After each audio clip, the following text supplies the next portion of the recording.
This award was created to honor the memory and contributions of an outstanding FHCA associate member, the late Willis J. Gregson.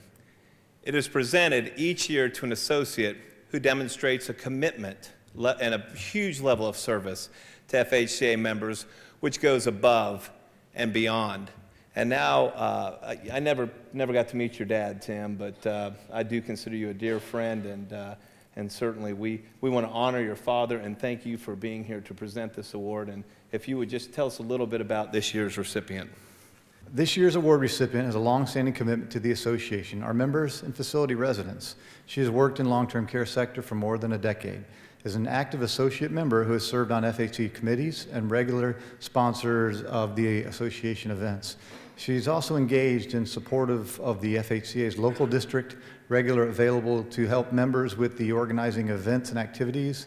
She is a consummate professional, always seeking to increase her knowledge and stay in tune with the latest long-term care developments by participating in the FHCA's local, regional, and statewide educational programs, as well as the HCA National Convention.